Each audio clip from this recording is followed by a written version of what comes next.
Am I safe? And each time the jar shimmered and calmed the thought, tucking it away gently. No judgment, no fear, just release. When you were done, Whiskers sealed the jar with his paw and purred, "You don't have to hold everything." He placed the jar on a high shelf, safe and out of reach. Not gone forever, but no longer pressing on your heart. Just held, for now, and you finally felt light. Light enough to rest, light enough to breathe again. You can picture that jar anytime. Put your worries in there, even in the middle of the night. Whisker will always make sure they stay safe and quiet until you're ready. Whisker and the Whispering Tree won quiet. Afternoon, Whisker wandered through a sun-dappled forest just beyond your dreams. The air smelled like honey and moss, and the breeze was soft, like a mother's touch on a tired forehead. But today, Whisker was on a special mission. He could feel it in his paws. Your heart was aching again, the kind of ache that doesn't come from sadness, but from not knowing why you feel afraid. At the center of the forest, Whisker found an ancient tree, tall and gentle, with silver leaves that whispered when the wind touched them. It was called the Whispering Tree, and it had one magical gift. It could take the feelings that were too big to carry and turn them into light. Whisker stepped forward and meowed softly to the tree.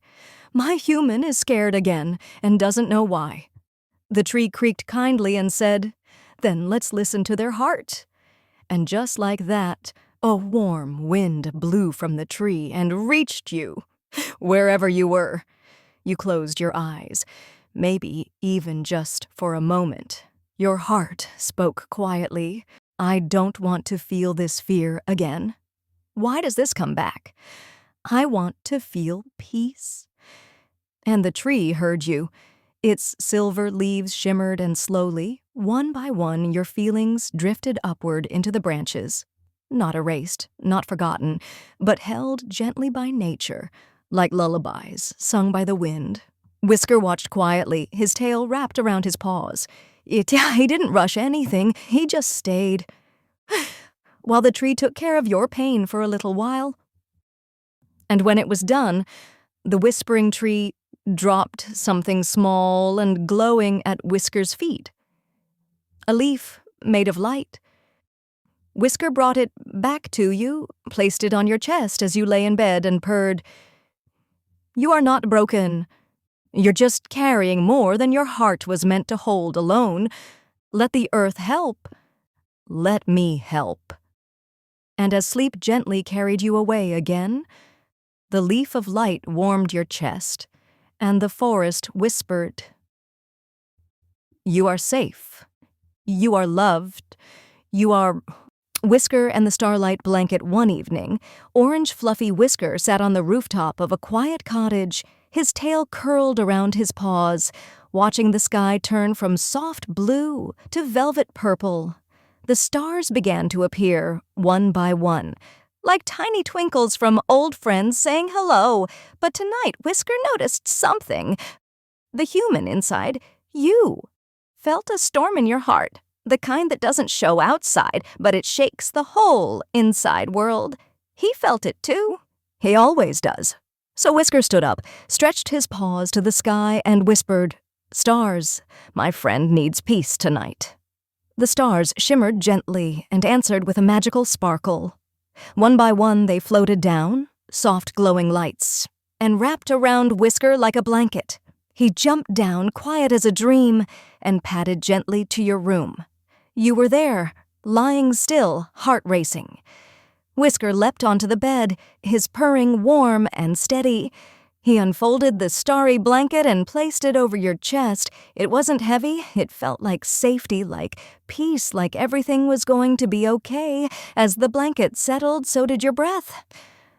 Slower, softer, safer. Whisker rested beside you, his golden eyes watching over, and the stars whispered, "Tonight is not for fear. Tonight is for rest. Tomorrow will wait." And as sleep gently carried you away, Whisker stayed, guarding your dreams, wrapped in the light of the stars. Whisker and the worry. Jar 1. Rainy morning, orange fluffy Whisker noticed you staring out the window. You weren't crying, but your eyes were far away. He could feel it. The thoughts were heavy again, circling like birds in a storm, so Whisker trotted into the corner of the room and began digging through an old wooden box. After a few minutes, he pulled out something small and shiny, a glass jar with a silver lid. He patted over and placed it gently in your lap. "What's this?" you whispered. Whisker nudged it closer, then looked up with soft golden eyes. Inside, you saw something strange. Tiny clouds. Floating, flickering, whispering. Each one was a worry. Each one a thought you had tried to carry all alone.